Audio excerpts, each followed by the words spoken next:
My studio is a complete mess at the moment, and even though I should be cleaning it up and doing about 20 other things on my to-do list, all I want to do is scrapbook, so let's go. Teenage me was obsessed with scrapbooking. I was a scrapbooking queen back in the day, and I've got a few tucked away at my parents' place for safekeeping, but there's one that's been my trusty travel companion for years, and it's my scrapbook from my 1999 high school language trip to France, which is what you can see here.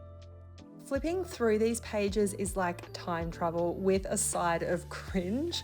My spelling and scrapbooking skills were, let's just say, a work in progress back then. But even with the questionable grammar and questionable ephemera choices, it's the cutest little time capsule of treasured memories, and I cannot wait to share this with my kids when they're old enough to appreciate mum's vintage cringe.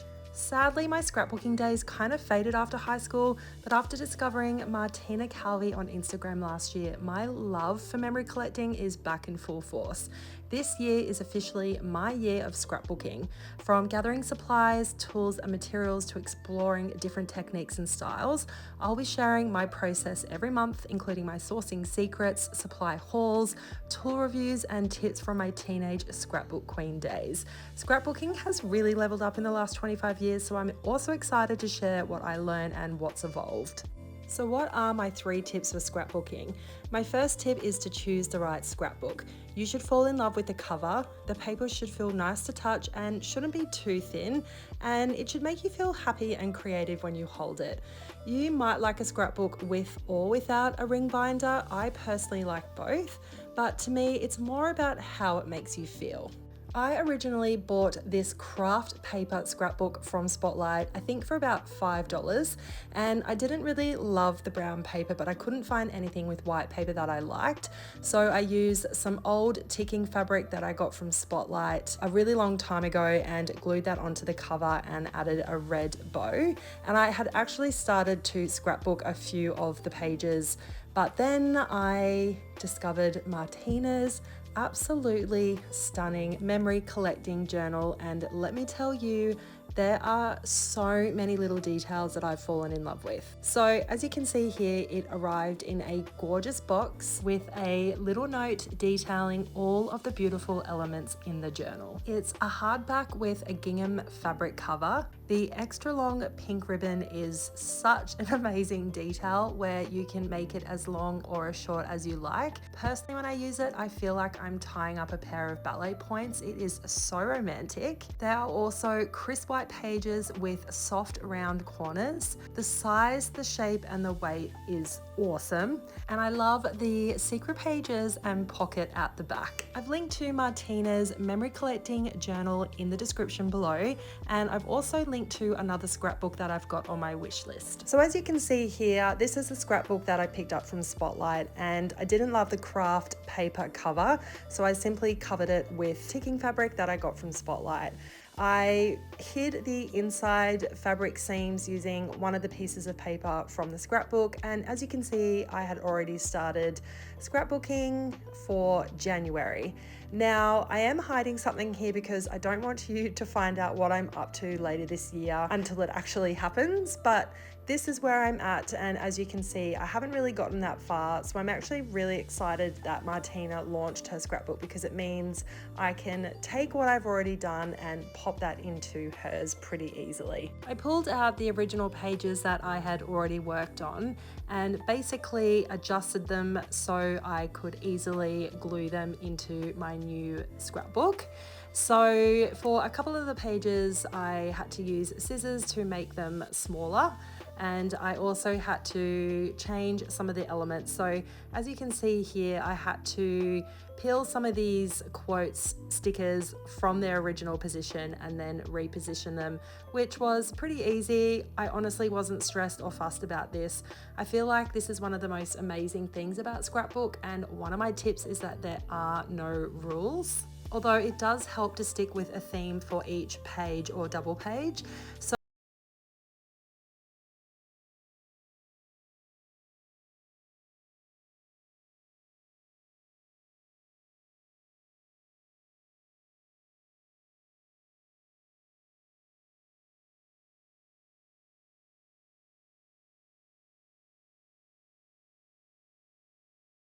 how many pages you use, but honestly, I don't think that's a problem at all.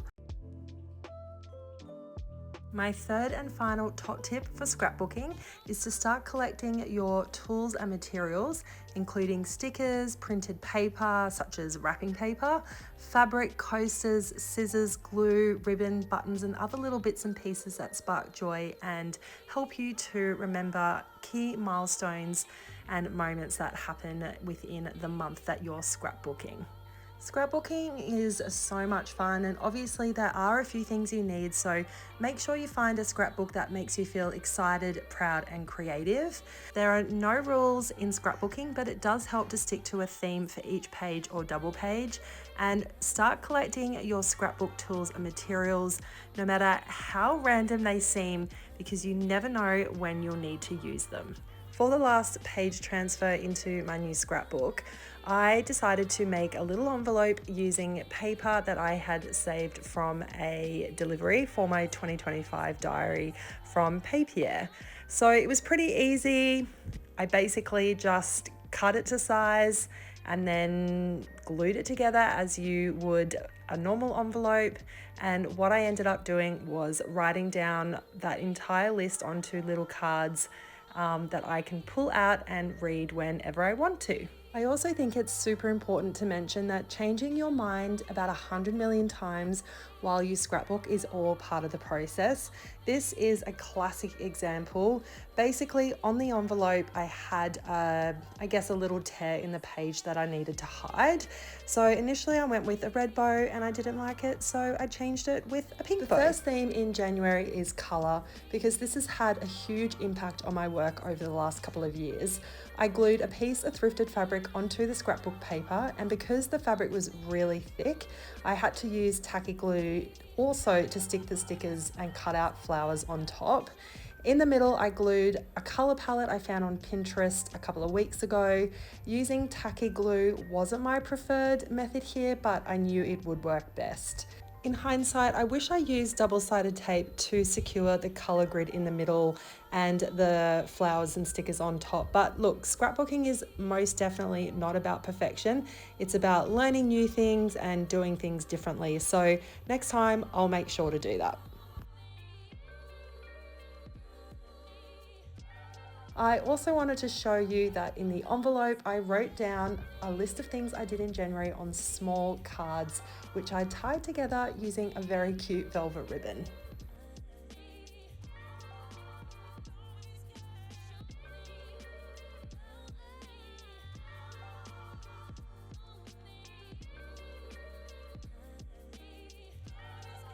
The next theme was our veggie patch, which Jason built from scratch over the holidays. I used some old fabric for the background and glued one of the seed packets on top. I added a photo of the veggie patch onto the other page with some stickers and a lace bow, but honestly, I was not loving this double page at all, so I took a break and came back to it a little later on. I was not feeling it at all, and I wondered if this was because I had absolutely no part in the making of the veggie patch, but then I decided to do some junk journaling and felt much better because there are no rules, and who cares if it's not amazing. If you follow me on Instagram, then you'll know I gave Dusty's bedroom a complete makeover this month, so obviously I had to include this project in my scrapbook. The colour palette Dusty chose was red, blue and yellow, so I wanted to incorporate these as well. I chose 2 different pieces of fabric for the background, which I glued onto the pages using tacky glue.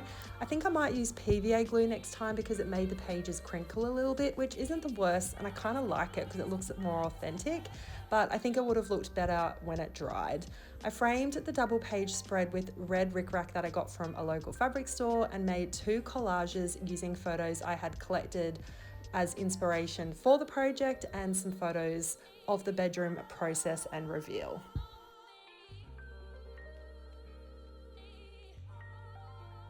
Obviously, I had to scrapbook some of Martina Calvi's keepsakes, including some stickers, postcards, bookmarks, and other little bits and bobs she recently sent me as a little gift. I have also bought a couple of her sticker sheets as well, so I went full on junk journal mode and had so much fun. I layered and kept adding more stickers and washi tape and lots of tiny pearls, which people typically use in their hair or as nail art. I also found this double page very liberating creatively, and I think it's because it's not difficult to scrapbook anything by Martina, because everything she does is so thoughtful and considered and super cute.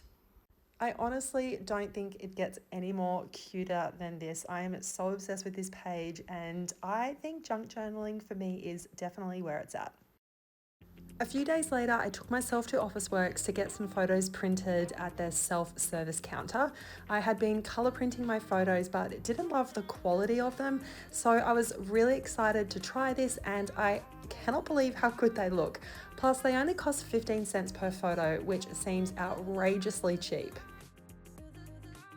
In January, I upcycled a thrifted tablecloth and turned it into a two-piece set. You can actually find the tutorial over on my Instagram. So I wanted to include this in my scrapbook. I used some scrapbook paper for the background, cut around a photo of me wearing the set, and used letter stickers to spell out upcycled two-piece set. I also added some pink Diamante stickers, which I thought look totally cute and add a little bit of dimension and texture to the page. I surfed a lot in January, so I decided to include a little ode to the ocean on the next page. I used some scrapbook paper for the background, then cut around a photo I took at the beach with my surfboard. The vibes were pink and green for this page, so I added some stickers as well as some scallop trimming I picked up at a charity shop to flow across both pages.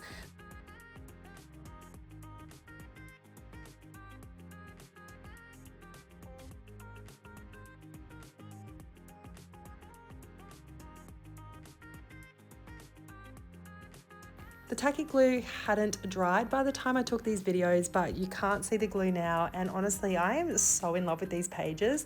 I'm not a huge fan of green at the moment, but I can't deny that it looks really good with pink. We also went on a little road trip to the Gold Coast, and I decided to include some photos of Jason, the kids, me and my very good friend Maddie. It was such a special trip and so nice to be able to take a few days away together before the kids went back to school. My camera battery died during the making of these pages, but I decided to keep them fairly similar. I used scrapbook paper for the background as well as photos and stickers. And for the last page this month, I included a little scrapbook Celeste made from scratch. She's been getting right into it as much as I have, and I am obsessed with what she made, so obviously it made the cut. Thank you so much for tuning into my first scrapbooking episode. Obviously, this was all about covering off some of the key moments and memories and milestones in January, and it was quite a busy month, and I really love the fact that everything is so varied, and I'm just so excited to get started on February as well. So honestly, look how beautiful this scrapbook is. It makes such a difference having one that you absolutely love, and as you know, I am totally obsessed with this ribbon, and I love how good the fabric cover looks. Honestly, thank you again so much for joining along, and I cannot wait to see you next month when we scrapbook everything I did in February.